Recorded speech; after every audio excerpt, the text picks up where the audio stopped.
پیغمبر مومنوں پر ان کی جانوں سے بھی زیادہ حق رکھتے ہیں، اور پیغمبر کی بیویاں ان کی مائیں ہیں، اور رشتہ دار آپس میں کتاب اللہ کے روح سے مسلمانوں اور مہاجروں سے ایک دوسرے کے ترکے کے زیادہ حقدار ہیں، مگر یہ کہ تم اپنے دوستوں سے احسان کرنا چاہو۔ یہ حکم کتاب یعنی قرآن میں لکھ دیا گیا ہے۔ سبحان ربک رب العزت عما یصفون وسلام علی المرسلین والحمد للہ رب العالمین۔ حضرات محترم، یہ آیت کریمہ آپ حضرات کے سامنے میں تلاوت کی ہے، سورہ احزاب کی آیت نمبر 6۔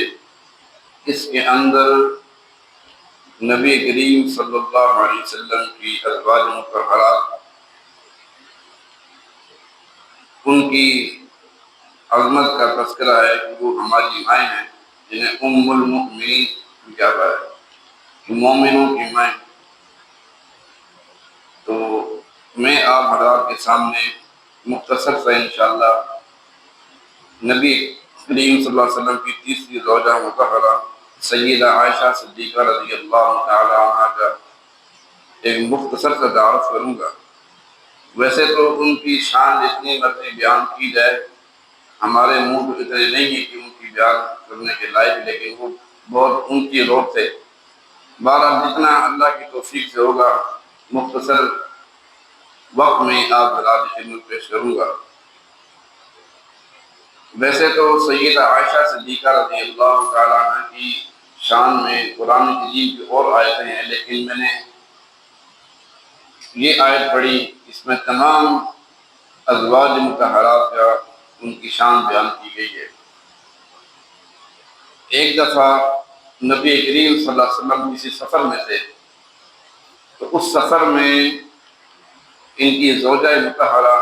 سیدہ عائشہ صدیقہ رضی اللہ تعالیٰ عنہ ساتھ موجود تھی۔ ظاہر ہے کہ صحابہ کرام بھی موجود تھے، اور سیدنا صدیق اکبر رضی اللہ تعالیٰ عنہ ویسے ساتھ ساتھی تھے۔ تو سفر کر رہے تھے تو قافلہ اچانک رکا، کہیں پڑاؤ کیا، تو اس وقت سیدہ عائشہ رضی اللہ تعالیٰ عنہ کوئی قضائے حاجت کے لیے کسی سائڈ پر تشریف لے گئی جگہ پر، تو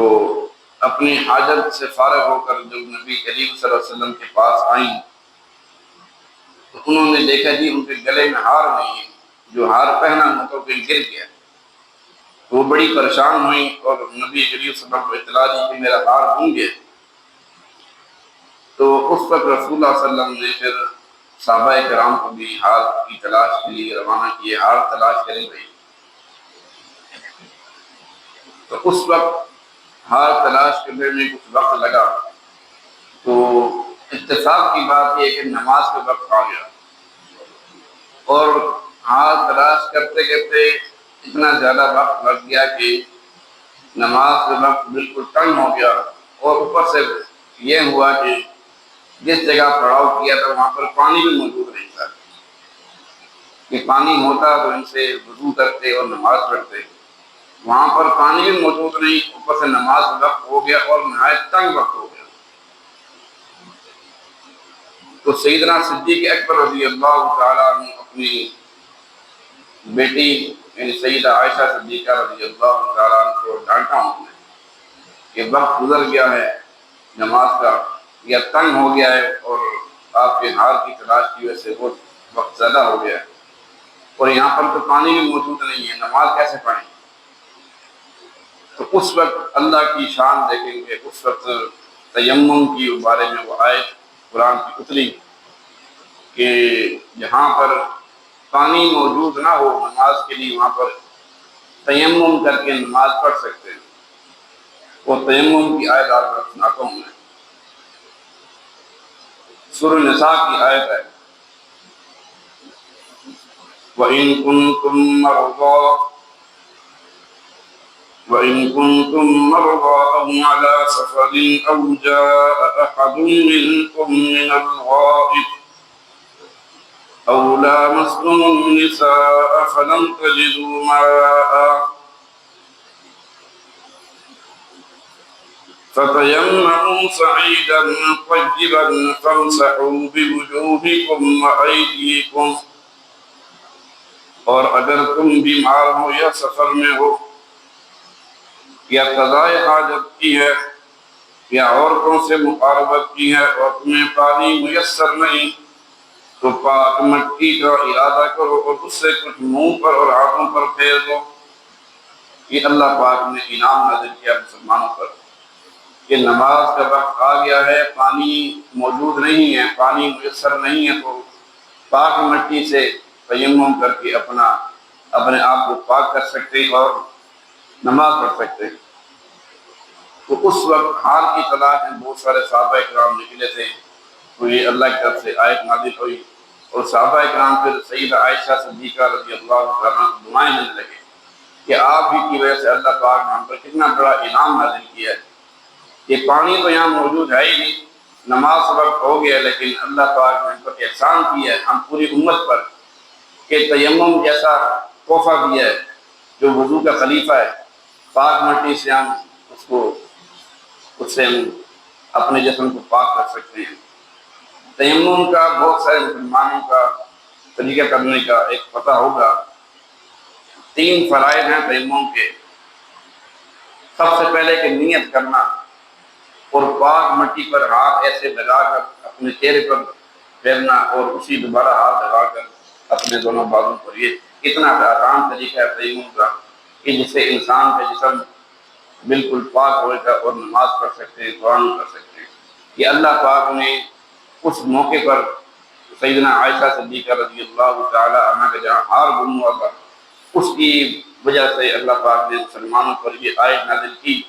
اور بڑا انعام ہو گیا، بڑا احسان ہو گیا۔ تو سیدنا صدیق اکبر رضی اللہ تعالیٰ عنہ بھی اپنی بیٹی کو جب غصہ کر رہے تھے، تو جب یہ آیت نازل ہوئی تو انہوں دعائیں دینے لگے کہ تو کتنی مبارک ہے کہ تیری وجہ سے ہم پر اللہ پاک نے احسان نازل کیا ہے۔ اور جب قافلے کا روانہ کا وقت ہوا تو سیدنا عائشہ صدیقہ رضی اللہ تعالی عنہ جس سواری پر موجود تھی، دائرہ اس وقت اونٹوں پر گدھوں پر ایک گھوڑوں پر سفر کرتے تھے، تو جس اونٹ پر موجود تھی جس پر وہ اونٹ اٹھا تو وہ ہار جو گما ہوا کر اس کے نیچے پڑا تھا، وہاں سے مل گیا۔ تو اس آیت سے آپ حضرات میں غور فرمایا ہوگا کہ 2 قسم کی باتیں یہاں ہمیں پتہ لگی۔ ایک یہ کہ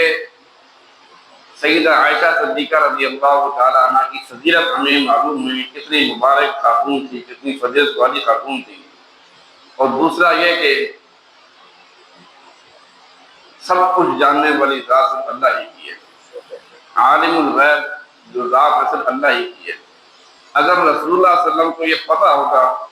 کہ وہ ہار ہم ادھر ادھر تلاش کر رہے ہیں، وہ تو یہیں پر موجود ہے، وہ تو اونٹ کے نیچے موجود ہے، ادھر ادھر وقت ضائع کرنے کی کیا ضرورت تھی؟ تو مطلب یہ ہے کہ نبی کریم صلی اللہ علیہ وسلم نے عالم الغیب نہیں، عالم الغیب ذات اللہ ہی کی ذات ہے، تو سب کچھ جاننے والے ہیں۔ تو اس آیت سے 2 چیزیں معلوم ہوئی، ایک تو سیدہ عائشہ صدیقہ رضی اللہ تعالیٰ عنہ کی فضیلت معلوم ہوئی کہ کتنی مبارک خاتون تھی، اور دوسرا کہ عالم الغیب اللہ کی ذات ہے۔ اور تیسری چیز آپ حضرات نے سن لی کہ تیمم جیسے نعمت اللہ پاک نے عطا کی جو قیامت تک مسلمانوں کے لیے ہے کہ پانی اگر موجود نہ ہو تو پاک مٹی یا اس سے جتنی بھی جس ضرور ہے، چونا ہو گیا اگر پاک ہے تو اس سے بھی انسان اپنے آپ کو پاک کر سکتا ہے اور اس سے اپنا نماز اگر وقت ہے نماز پڑھ سکتا ہے۔ لیکن اگر پانی موجود ہے اور انسان پھر تیمم کی طرف جائے تو وہ غلط ہے، وہ تیمم نہیں ہوگا۔ ہاں اگر کوئی بیمار ہے، بہت سارے اس کے مسائل ہیں، انشاءاللہ اگر وقت ہوا تو انشاءاللہ آپ حضرات کو آئندہ اس کے بارے میں مطلع کروں گا کہ تیمم کب کب کرنا چاہیے، کب نہیں کرنا چاہیے۔ باقی دعا فرمائیں اللہ سے، اللہ پاک ہم سب کی اصلاح فرما دے اور دین کی صحیح سمجھ عطا فرما دے، اس پر عمل کرنے کی توفیق عطا فرمائے۔